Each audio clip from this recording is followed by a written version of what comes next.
जय हिंद। स्वागत है आपका मेरे चैनल पर। आशा करती हूँ आप सभी अच्छे होंगे। यूपीएलटी ग्रेड सिविक्स में कुछ पॉलिटिकल थिंकर के बारे में टॉपिक दिया गया है, जिसमें गांधी जी भी हैं। आज के लेक्चर में हम गांधी जी के बारे में पढ़ेंगे। गांधी जी की दर्शन क्या था, उनके धर्म और राजनीति का के बारे में क्या मत था, उनकी अहिंसा का क्या मतलब था, हम देखेंगे। गांधी जी की रचनाएं। हिंद स्वराज जो गांधी जी की एक रचना जो बहुत फेमस है, हिंद स्वराज। ये हिंद स्वराज 1909 में, ये जब अफ्रीका से इंग्लैंड जा रहे थे ट्रेन में, तब इन्होंने लिखा था। और ये गुजराती भाषा में लिखा, हालांकि बाद में इन्होंने अंग्रेजी भाषा में कन्वर्ट किया था। लेकिन ये क्वेश्चन आ सकता है कि हिंद स्वराज किस भाषा में लिखा गया था, तो ये गुजराती भाषा में लिखी गई थी हिंद स्वराज। कब? 1909 में। ठीक है, इनकी ये रचना है हिंद स्वराज। गांधी जी की आत्मकथा है सत्य के साथ मेरे प्रयोग। ये आत्मकथा आ सकता है कि सत्य के साथ तो मेरे प्रयोग आत्मकथा। किसका आत्मकथा है? तो गांधी जी की आत्मकथा है, या मेरे सत्य के प्रयोग। ठीक है, मेरे सत्य के प्रयोग। ये भी है गुजराती भाषा में नहीं लिखे थे, ये अंग्रेजी में लिखे थे। सत्य के साथ मेरे प्रयोग को। शांति और युद्ध में अहिंसा, नैतिक धर्म, सत्याग्रह, सत्य ही ईश्वर है, सर्वोदय। इनका मतलब शांति होनी चाहिए, युद्ध में अहिंसा को अपनाना चाहिए। हिंसा नहीं होनी चाहिए, अहिंसा को अपनाना चाहिए। नैतिक धर्म होना चाहिए, सत्याग्रह होना चाहिए, और सत्य ही ईश्वर है और सर्वोदय है, सभी समान है गांधी जी के हिसाब अनुसार।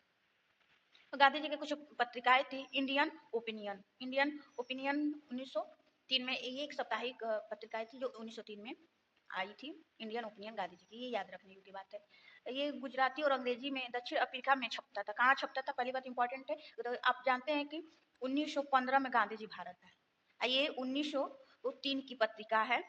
1903 की पत्रिका है इंडियन ओपिनियन। तो कहाँ छपेगा? इससे पहले गांधी जी अफ्रीका में रहते थे, तो ये पत्रिका छपती थी दक्षिण अफ्रीका में। भारत में यंग इंडिया 1909 में। ये इंपॉर्टेंट क्वेश्चन है कि यंग इंडिया कब आई थी? 1909 में। फिर हरिजन 1933 में छपा। फिर नवजीवन 1929 में। हरिजन सेवा भी इनकी पत्रिका थी, हरिजन बंधु भी थी। ये याद रखने हैं कि भारत में यंग इंडिया 1909 में, हरिजन भी इनकी पत्रिका है, नवजीवन भी इनकी पत्रिका है, हरिजन सेवा, हरिजन बंधु, ये गांधी जी की पत्रिकाएं हैं। गांधी जी के दर्शन। गांधी जी के दर्शन के तीन आधार थे। जैसे बोलते हैं ना गांधी जी के तीन दर्शन, गांधी जी के तीन दर्शन के तीन आधार। पहला आधार था धर्म, दूसरा आधार सत्य, और तीसरा आधार था ईश्वर। अब धर्म के बारे में राजनीति, गांधी जी का क्या मत था?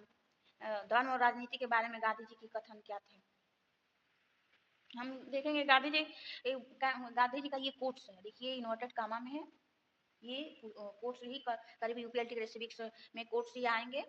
करीब 20 से 25 क्वेश्चन यहीं से आएंगे। तो ये आपका इंपॉर्टेंट है, ये गांधी जी के कोट्स हैं। ठीक है, ये इंपॉर्टेंट है। क्या है कोट्स? धर्म हमारे हर काम में समाया हुआ है, समाया हुआ होना चाहिए। मतलब कि गांधी जी के अनुसार धर्म जो है हमारे हर काम में समाया होना चाहिए। धर्म का अर्थ संप्रदायवाद से नहीं है। गांधी जी का जो धर्म मानते थे, उनका अर्थ किसी संप्रदायवाद से नहीं है, जैसे हिंदू मुस्लिम, ये उनके मतलब नहीं था। धर्म का मतलब, गांधी जी का धर्म का मतलब था कि धर्म हिंदू इस्लाम और धर्म इत्यादि से परे है। मतलब कि ये हिंदू और मुस्लिम ऐसा कोई नहीं, इससे परे है। धर्म से यहाँ ये धर्म रहेगा, धर्म रहेगा, ये धर्म रहेगा। धर्म से मेरा अभिप्राय उस धर्म से है जो सब धर्मों की बुनियाद है, और जो हमें अपना सृजनहार का साक्षात्कार करता है, मतलब भगवान से मिलाता है। गांधी जी का मतलब कि वो धर्म है। नेक्स्ट है, मनुष्य धन के बिना जी नहीं सकता। ये भी उनका कथन है, ये आपको याद रखना है। मनुष्य धन के बिना जी नहीं सकता। जैसे कोई मनुष्य यह कहे कि वह सांस तो लेता है परंतु उसके पास नाक नहीं है, तो क्या संभव है कि कोई मनुष्य सांस ले रहा है लेकिन उसके पास नाक नहीं है? ये संभव है? नहीं, बिल्कुल नहीं है। जब इंसान सांस लेगा तो नाक तो होगी ही। तो ये भी कोर्स इंपॉर्टेंट है। ऐसे आ सकता है कि ये किसका कथन है? मनुष्य धन के बिना जी नहीं सकता। जैसे कोई मनुष्य यह कहे कि वह सांस तो लेता है परंतु उसके पास नहीं है, तो किसका कथन है? गांधी जी का कथन है। आगे हम देखेंगे गांधी जी का धर्म और राजनीति का क्या मत था। गांधी जी कहते थे राज्य को धर्म रहित बनाने में 15वीं शताब्दी के इटली के जो मैकियावेली का बड़ा योगदान रहा है। मैकियावेली राजनीतिक सफलता के लिए नीति और धर्म को राजनीति से पूर्णतः पृथक रखना चाहता था। मतलब मैकियावेली जो इटली के थे, उन्होंने कहा था कि धर्म राजनीति से अलग होना चाहिए, ये अलग मानते थे। अर्थात मैकियावेली कुटीर राजनीति का समर्थन किया था। और गांधी जी का क्या मत था? गांधी जी का धर्म और राजनीति को लेकर क्या मत था? गांधी जी मैकियावेली के विचारों के विरोधी में थे। गांधी जी कहते थे कि धर्म के बिना राजनीति पाप है। देखिए ये भी कोर्स बना सकता है, धर्म के बिना राजनीति पाप है। किसका मत है? तो गांधी जी का मत है। गांधी जी ने राजनीति का आध्यात्मिक करण किया थी, जो यह कहते हैं कि धर्म के राजनीति के साथ कोई संबंध नहीं है। मतलब जो ऐसा बोले कि धर्म का राजनीति के साथ कोई संबंध नहीं है, ये पाप है गांधी जी के अनुसार। ये वह नहीं जानते कि धर्म का क्या अर्थ है। धर्म से पृथक कोई राजनीति नहीं हो सकती। गांधी जी के अनुसार धर्म से पृथक राजनीति पॉसिबल ही नहीं है, हो ही नहीं सकती। धर्म से पृथक राजनीति तो मृत्यु जाल है, क्योंकि वह आत्मा का हनन करती है। तो धर्म से पृथक अगर राजनीति हो तो मृत्यु के समान है, कि वो आत्मा का हनन करती है। फिर ये कथन है, मानव क्रियाओं से पृथक कोई धर्म नहीं है। गांधी जी का ही मत है। ये सारे देखिए ऐसे ही आएगा कोर्स कथन आ जाएगा, मानव क्रियाओं से पृथक कोई धर्म नहीं है। किसका कथन है? तो किसका कथन है? गांधी जी का। गांधी जी आगे बोलते हैं कि मैं राजनीति में भाग लेता हूं तो केवल इसलिए कि राजनीति हमें एक सांप की भांति चारों ओर से घेरे हुए है। मैं इस सांप से लड़ना चाहता हूँ। यहाँ भी एक कथन बन जाएगा कि किसने कहा मैं राजनीति में भाग लेता हूँ, तो वो केवल इसलिए कि राजनीति हमें एक सांप के भांति चारों ओर से घेरे हुए हैं और मैं इस सांप से लड़ना चाहता हूँ। तो किसका कथन है? गांधी जी की कथन है। गांधी जी का ईश्वर को लेकर क्या मत था? गांधी जी बोलते, ये भी देखिए कथन है, ये भी इंपॉर्टेंट है, मोस्ट इंपॉर्टेंट है ये कथन, आपको याद रखने हैं। मैं यह दृढ़ता पूर्वक कह सकता हूँ कि बिना जल और वायु के मैं जीवित रह सकता हूँ, परंतु ईश्वर के बिना नहीं। तुम मेरी आंख निकाल सकते हो परंतु मैं नहीं मरूंगा। अब अगर ईश्वर से मेरा विश्वास हटा दीजिए तो मैं जीवित नहीं रहूंगा। ये गांधी जी का कथन है। गांधी जी इतना आस्तिक थे। ये कोर्स एग्जाम से रिलेटेड इंपॉर्टेंट है, ये सारे आपको ध्यान रखने हैं। फिर नेक्स्ट है, ईश्वर सत्य है इसलिए उसकी प्राप्ति परम जीवन का परम लक्ष्य है। ईश्वर सत्य है, किसने आएगा पूछ सकता है। ईश्वर सत्य है इसलिए उसकी प्राप्ति जीवन का परम लक्ष्य है। तो किसका कथन है? गांधी जी का है। अब गांधी जी का हिंसा की अवधारणा क्या थी? गांधी जी की हिंसा की अवधारणा, गांधी जी के नजर में अहिंसा अत्यंत व्यापक है। इसमें कार्य ही नहीं अपितु विचार में भी सावधान रहना चाहिए। जैसे कि कार्य में ही अहिंसा नहीं लाना चाहिए, विचार में भी हिंसा नहीं लाना चाहिए, विचार में भी अहिंसा को रखना चाहिए। ठीक है। गांधी जी के अहिंसा के दो पक्ष थे, एक नकारात्मक पक्ष और एक सकारात्मक पक्ष अहिंसा। और इसके मूल तत्व चार थे, प्रेम, धैर्य, अन्याय का विरोध और वीरता। ठीक है। ये क्वेश्चन पूछ सकता है कि गांधी जी की जो अहिंसा है उसके कितने तत्व है? मूल तत्व चार मूल तत्व है। कौन कौन से? प्रेम, धैर्य, अन्याय और वीरता। ओके। अब प्रेम क्या है? प्रेम जिस प्रकार अहिंसा का आधार विद्वेष होता है, उसी प्रकार अहिंसा का आधार प्रेम होता है।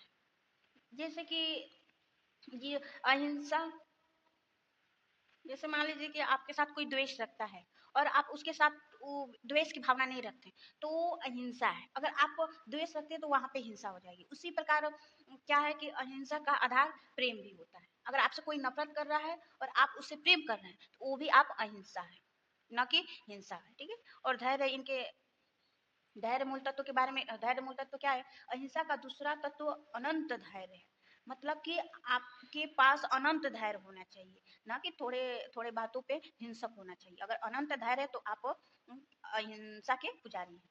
तीसरा, अन्याय का विरोध, यह अहिंसा का तीसरा तत्व है। अर्थात सतत प्रतिकार करते रहना चाहिए, मतलब कि अन्याय का विरोध करना चाहिए। और वीरता क्या है? चौथा तत्व वीरता है। अहिंसा साहसी और वीर पुरुषों का गुण है। तो जो साहसी और वीर पुरुष है उनका गुण है। निर्बलों और कायरों का हथियार नहीं है। ठीक है। हालांकि आत्मबल न होने की दशा में गांधी जी हिंसा और बल का प्रयोग अधिक श्रेष्ठ मानते हैं। मतलब आपके पास आत्मबल ना हो तो हिंसक बनिए। ठीक है। और देखिए नेक्स्ट कोट से यहाँ पे बन रहा है, इंपॉर्टेंट है, विदेशी राज्य के सामने दीन भाव से अपनी प्रतिष्ठा खोने होने होने की अपेक्षा यह कहीं अधिक अच्छा है कि भारत शस्त्र धारण करके आत्मसम्मान की रक्षा करे। देखिए ये भी गांधी जी बोल रहे हैं कि अगर कोई दूसरा देश है उसके सामने दीन भावना न रखे, अगर वो आगे कुछ विरोध कर रहा है तो हमें अपना भी शस्त्र धारण करना चाहिए, अपने आत्मसम्मान को बचाए रखना चाहिए। गांधी जी के वहां पे हम आत्मसम्मान के लिए शस्त्र धारण कर सकते हैं। ये कोर्स इंपॉर्टेंट है, मोस्ट इंपॉर्टेंट। आपको याद रखना है, ठीक है। नेक्स्ट है, अहिंसा के 3 अवस्थाएं होती हैं। जैसे हमने देखा कि अहिंसा के 4 मूल तत्व हैं, 4 मूल तत्व हैं। इसी प्रकार अहिंसा के 3 क्या है, अवस्थाएं। पहला जागृत अवस्था, दूसरा औचित्यपूर्ण अवस्था और तीसरा कायरों की हिंसा की अवस्था। पहला जागृत अवस्था में क्या है, इसे वीर पुरुषों की अहिंसा कहा गया है। वीर पुरुष अर्थात व्यक्ति शांति संपन्न होते हुए भी शक्ति का तनिक भी प्रयोग नहीं करता। जैसे मान लीजिए कई कई पुरुष ऐसे होते हैं या कई स्त्रियां ऐसे होती है, सब कुछ जानती है, नॉलेज बहुत ज्यादा होता है, लेकिन वो अपने नॉलेज को वहीं प्रकट करते हैं जहां जरूरत होता है, ऐसे हर जगह नहीं दिखाती। जैसे हम हमारे राम जी को देखिए, इतने बलशाली थी, साहसी थे, सारा ज्ञान था, फिर भी क्या शांति बनाए रहते थे, जहां जरूरत था वहीं ही प्रकट करते थे, ठीक है। तो वही जागृत अहिंसा का मतलब यही है कि वीर पुरुष की अहिंसा कहा गया है। व्यक्ति शांति संपन्न होते हुए भी शक्ति का तनिक भी प्रयोग नहीं करता है, उसे क्या कहेंगे, जागृत अहिंसा कहेंगे। दूसरा औचित्यपूर्ण अहिंसा, यह निर्बल व्यक्तियों की अहिंसा है, अर्थात असहाय व्यक्तियों को निष्क्रिय प्रतिरोध धैर्य से सहन करना चाहिए। इसका मतलब कि कोई विरोध कर रहा है, उसका धैर्य से सहन करना चाहिए, औचित्यपूर्ण अहिंसा। तीसरा है कायरों की अहिंसा। कायरों की अहिंसा क्या है, इसे निष्क्रिय अहिंसा माना गया है। गांधी जी के अनुसार कायरता और अहिंसा पानी और आग के समान है। मतलब जहाँ कायरता है वहां अहिंसा नहीं हो सकती, वहां हिंसा होगी, जैसे पानी और आग के समान माना गया है। तब गांधी जी कायरता के पक्ष में कभी नहीं रहे, ठीक है। फिर अहिंसा श्रेष्ठ है गांधी जी के लिए,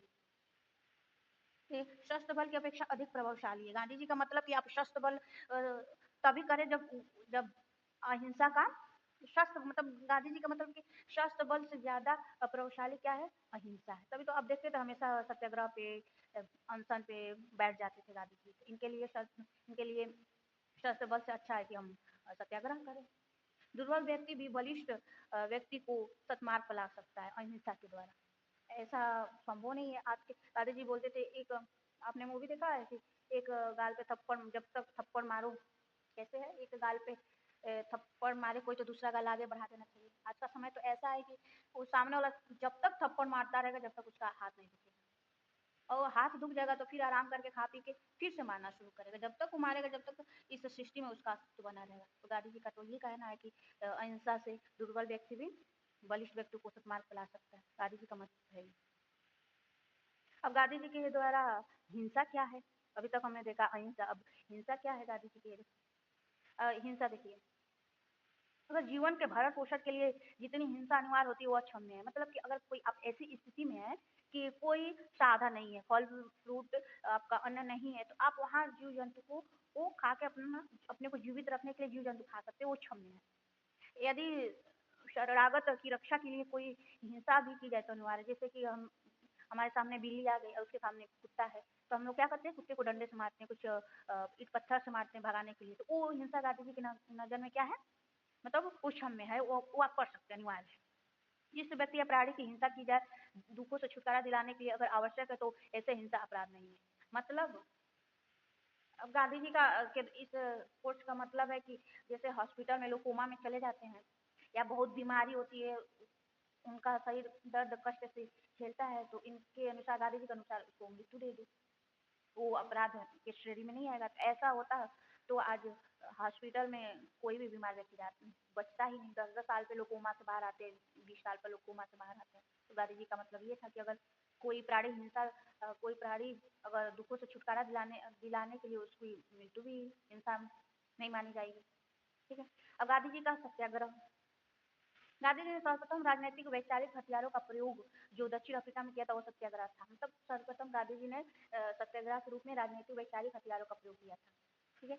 इसे परशु निष्क्रिय गतिरोध कहा गया है, परशु निष्क्रिय प्रतिरोध, ठीक है। गांधी जी का पहले गांधी जी ने इसे सत्याग्रह का पहले गांधी जी ने सदाग्रह रखा था नाम, परंतु बाद में इसका नाम बदल के क्या रख दिया, सत्याग्रह, मतलब सत्य के लिए आग्रह।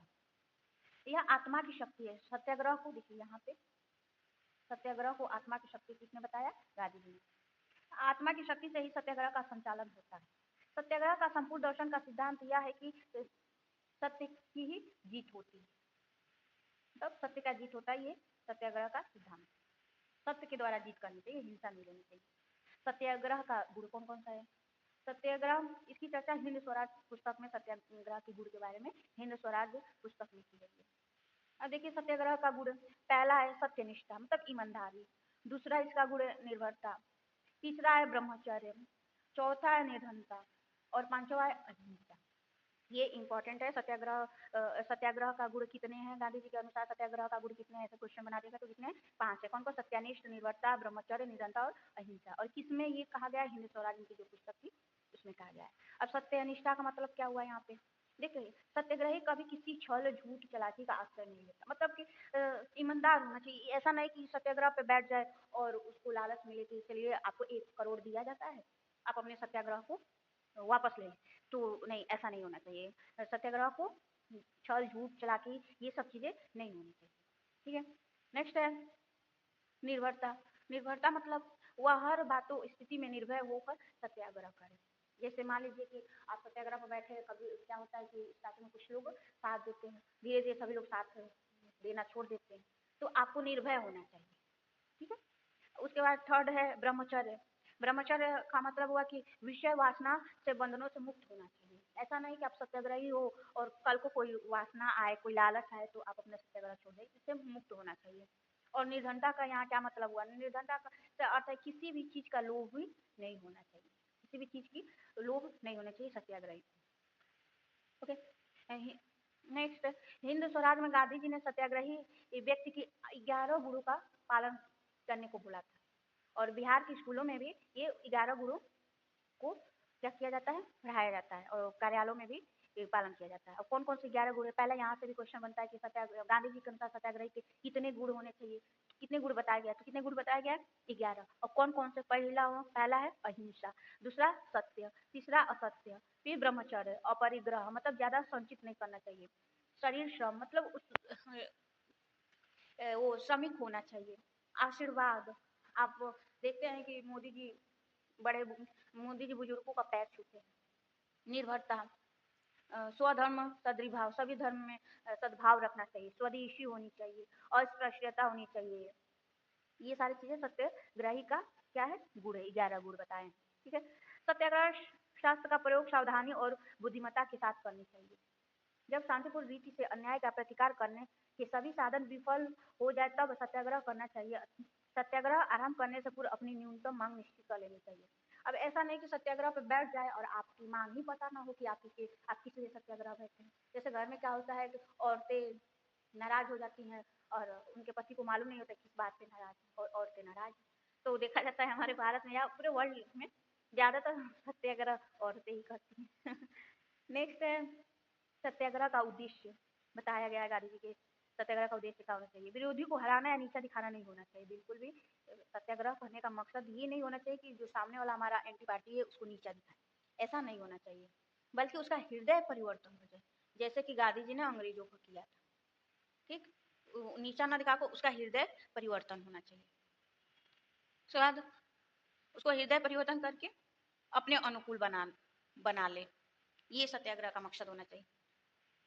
और जब ये आप कार्य करोगे, किसी के हृदय परिवर्तन तो आसानी से होता नहीं है, इसके लिए आपको बहुत सारे सत्य और बहुत सारे कष्ट झेलने पड़ेंगे, तो इसके लिए आपको हमेशा तैयार रहना चाहिए। अब सत्याग्रही का नियम क्या है? नियम, सत्याग्रही के मन में गुस्सा का तो कोई स्थान ही नहीं होना चाहिए। गांधी जी के अनुसार जो सत्याग्रही है, गुस्सा का कोई स्थान नहीं होना चाहिए। फिर विरोधियों को रोष को सहन करे। जैसे कि हमारे स्टूडेंट्स को कोई अनशन करते हैं या कुछ करते हैं तो उनमें गुस्सा नहीं होना चाहिए, ऐसा गांधी जी के अनुसार। कि लाठी चार्ज होते रहे, पिटाते रहो, लेकिन गुस्सा नहीं करो। जो पुलिस वाले हैं अपना गुस्सा दिखाएं और उसको सहन करें। बदले की भावना कभी नहीं रखना चाहिए। दंड या जो दंड मिला है और या भय के सामने सिर नहीं झुकाना चाहिए। सत्याग्रही अगर जो न्यासी है तो न्यास की संपत्ति की के कब्जे में नहीं देना चाहिए, मतलब सरकार के कब्जे में, सरकार के कब्जे में नहीं देना चाहिए, चाहे इसके प्राण का जोखिम क्यों ना हो, इसके लिए प्राण की जोखिम क्यों ना हो, वो सरकार के कब्जे में नहीं देना चाहिए। अब सत्याग्रह के साधन क्या है? देखिए यहाँ पे इंपॉर्टेंट है, सत्याग्रह के कितने साधन बताए गए? 7। असहयोग साधन, जैसे आपने देखा था गांधी जी असहयोग आंदोलन चलाए थे। फिर सबने कानून गांधी जी सबने अवज्ञा आंदोलन मतलब आराम से आपकी बात न मान के कानून आंदोलन करेंगे, तो गांधी जी भी सभी ने अवज्ञा आंदोलन चलाया था, असहयोग आंदोलन चलाया था। तो गांधी जी के सत्याग्रह का साधन है। ये इंपॉर्टेंट है, पूछेगा कि गांधी जी के सत्याग्रह के साधन कितने हैं, तो 7। गांधी जी के सत्याग्रह के कितने गुण बताए, तो 11 गुण बताए। फिर सत्याग्रह के साधन में उपवास भी है, जो गांधी जी हमेशा अनशन पर बैठ जाते थे। ठीक है, फिर देश त्याग होने चाहिए। अगला साधन क्या है, धरना, हड़ताल, सामाजिक बहिष्कार। गांधी जी ने विदेशी सामान का क्या किया था, सामाजिक बहिष्कार किया था। तो ये 7 क्या है, सत्याग्रह के साधन है। अब सत्याग्रह का विभिन्न रूप क्या है, सविनय अवज्ञा, असहयोग आंदोलन जो गांधी जी ने किया था, व्यक्तिगत सत्याग्रह भी, ये विभिन्न रूप है सत्याग्रह के। निष्क्रिय प्रतिरोध भी आप कर सकते हैं, इसमें शत्रु को परेशान करने की भावना पर बल दिया जाता है, निष्क्रिय प्रतिरोध। जबकि सत्याग्रह में सत्याग्रही खुद अधिकतम कष्ट झेलता है, सत्याग्रह रचनात्मक है। मतलब सत्याग्रह में क्या है, खुद कष्ट झेला जाता है, शत्रु को बदले की भावना, ये सारी चीजें नहीं रखनी चाहिए। अब गांधी जी के अनुसार जो गांधी जी के अनुसार मनुष्य की संपूर्ण राजनीतिक और आर्थिक सामाजिक जो समस्याएं हैं वो मूल रूप से नैतिक समस्याएं है। इसका निराकरण करने के लिए मूल रूप से करनी चाहिए, ये पावे नहीं, मूल रूप से करनी चाहिए। और आचरण एवं हृदय की शुद्धता पर बल देना चाहिए। गांधी जी हमेशा अपने आचरण पे और हृदय की शुद्धता पर बल देने पर जोर दिया था। क्योंकि गांधी जी का दर्शन नैतिक दर्शन है, वह एक धन व साहस दोनों में पवित्रता पर बल देते हैं। एक भी पवित्रता दूसरों को भ्रष्ट करे, कोई भी एक अपवित्र हुआ और दूसरी चीजों को वो भ्रष्ट कर देगी, धन हो या साहस हो। ठीक है, कौटिल्य के कथन, कौटिल्य का कथन है, साध ठीक होना चाहिए साधन चाहे कैसा भी हो। मतलब कि आपका जो लक्ष्य है वो ठीक, जो लक्ष्य है वो ठीक होना चाहिए। उस लक्ष्य को पाने के लिए आप कोई भी साधन अपनाएं। गांधी जी ऐसा नहीं बोलते थे। गांधी जी का कहने का मतलब था कि साधन बीज के समान है, साध्य वृक्ष के समान है। जिस प्रकार साधन और बाध्य साध्य से साध्य है, मतलब कि साधन, ये टाइपिंग थोड़ा गलत हुआ है। गांधी जी का मतलब कि जो साधन है वो बीज है और साध्य क्या है, वृक्ष है। जैसा बीज बोएंगे वैसा ही वृक्ष होगा। अगर खराब बीज बोया जाएगा तो वृक्ष कहाँ से अच्छा होगा। तो गांधी जी यही बोल रहे हैं कि साधन को अच्छा रखो तभी साध्य अच्छा मिलेगा, अच्छा होगा। ठीक है, और कौटिल्य ऐसा नहीं कहता था, साध्य ठीक होना चाहिए, उस साध्य को पाने के लिए साधन कैसा भी रखे। ठीक है, गांधी जी के राजनैतिक विचार है, राज्य विहीन समाज। गांधी राज्य के विरोधी थे, अर्थात कार्ल मार्क्स के विचारों के समर्थक थे। वे राज्य विहीन समाज की स्थापना करना चाहते थे। तब गांधी जी का मत था कि वो राज्य विहीन समाज हो। कैसे पॉसिबल है, पॉसिबल हो सकता है। ये जो राज्य विहीन समाज है इसको कहा जाता है कौन सा, ये दार्शनिक, इस सिद्धांत को दार्शनिक और अराजकतावाद का सिद्धांत कहा जाता है। उनका मानना है कि राज्य हिंसा और पाशविक हिंसक शक्ति पर आधारित है। राज्य ज्यादा से ज्यादा अधिकार अपने में रखता है। गांधी ने सत्ता के विकेंद्रीकरण का सुझाव दिया था। जो पंचायती राज की स्थापना हुई थी ना, गांधी जी के ही सुझाव पे हुआ था। ठीक है, गांधी जी यहाँ पे फिर कोर्ट से देखिए, यहाँ पे इम्पोर्टेंट गांधी जी का शब्द है, जो कथन है, मेरा ग्राम स्वराज का आदर्श यह है कि प्रत्येक ग्राम एक पूर्ण गढ़ राज्य ही गणराज हो, अपनी आवश्यक शक्तियों के लिए पड़ोसियों पर निर्भर ना हो। मतलब कि गांधी जी का मतलब कि अपना जो देश है वो क्या हो, आदर्श हो, अपने बल पे हो, अपने पड़ोसी देश दूसरे देश पे निर्भर न हो। ठीक है, अगला है, गांधी जी जनता की प्रभुसत्ता में विश्वास रखते थे। राज्य कम से कम अधिकार रखे, यानी न्यूनतम कपिश्रेष्ठ ही गांधी जी थोरो जो थे उनके सिद्धांत से सहमत थे। स्वतंत्र सरकार हुआ है जो सबसे कम शासन करती है। मतलब कि गांधी जी का मत था कि इस सरकार पे जनता का अधिकार हो। ठीक है, गांधी जी का आदर्श राज्य कैसा होना चाहिए, आदर्श राज्य जिसे वह राम राज्य कहते थे। राम राज्य क्या था गांधी जी के लिए, राम राज्य अहिंसात्मक समाज हो, अर्थात राज्य विहीन समाज। राज्य विहीन समाज, गांधी जी के अनुसार ऐसे राज्य निजी संपत्ति तो होगी परंतु संपत्ति के स्वामी अपने संपत्ति का प्रयोग निजी स्वार्थ के लिए नहीं वरन समस्त समाज के कल्याण के लिए करेगा। वह व्यक्ति के श्रम की अनिवार्यता पर बल देते हैं। ठीक है, ऐसा नहीं कि बिना कोई कमाए नहीं, कोई मेहनत ना करे, आराम से मुफ्त की रोटी खाते थे, ऐसा नहीं। गांधी जी बोलते थे कि वो श्रम अनिवार्य है, बिना कमाए बिना काम की रोटी पाने का अधिकार न हो, गांधी जी के अनुसार। ठीक है, फिर गांधी जी गांधी जी के अनुसार राज्य कैसा हो, राज्य वर्ग व्यवस्था पर आधारित हो परंतु सामाजिक राजनीतिक व आर्थिक क्षेत्र में समान अधिक प्राप्त हो। अधिक क्षेत्र में समान अधिकार अधिक प्राप्त हो, ये गलत टाइपिंग मिस्टेक है, क्षमा करिएगा। गांधी जी के अनुसार वर्ग व्यवस्था हो लेकिन जो राजनीतिक और आर्थिक क्षेत्र में समानता हो, उस नीचे कोई भेदभाव ना हो। ठीक है। गांधी जी के राज में समाज में अस्पृश्यता का कोई तो भेदभाव, छुआछूत का कोई भी स्थान न हो।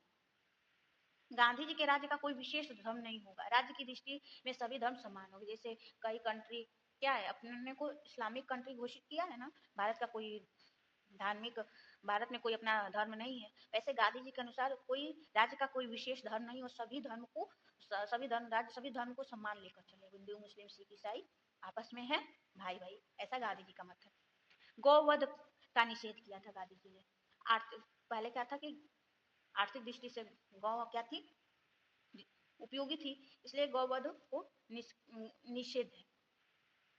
मद निषेध मतलब कि शराब, नशा वाली चीजों पर व्यक्ति को कंट्रोल करना चाहिए, जिससे इससे क्या होता है, चारित्रिक पतन होता है, चरित्र का पतन होता है।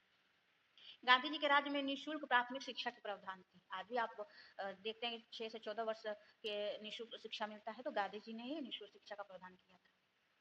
गांव गांव में बुनियादी तालीम देने के लिए स्वावलंबी पाठशालाएं हो। गांधी जी के राज्य में पुलिस और सेना जनता की वास्तविक सहायक सेवक होगी। ऐसा राज्य होना चाहिए गांधी जी का कि जो जनता के लिए वास्तविक सहायक कौन है, पुलिस, और पुलिस को भी हिंसक नहीं होना चाहिए, अहिंसा के पुजारी होने चाहिए। सेना शांति की स्थापना के संदर्भ में होगी, ना कि युद्ध की। जो अगर राज्य सेना अपना रख रहा है तो शांति की स्थापना के लिए रखेगा, न कि युद्ध के लिए। तो ये हम गांधी जी के बारे में देखे, गांधी जी के बारे में हमने पढ़ा जो सिविक्स में टॉपिक दिया है। आज के लिए इतना ही। मेरे चैनल पर बने रहे, लाइक करें, सब्सक्राइब करें और कमेंट जरूर करें। बहुत बहुत धन्यवाद। जय हिंद, जय भारत। धन्यवाद।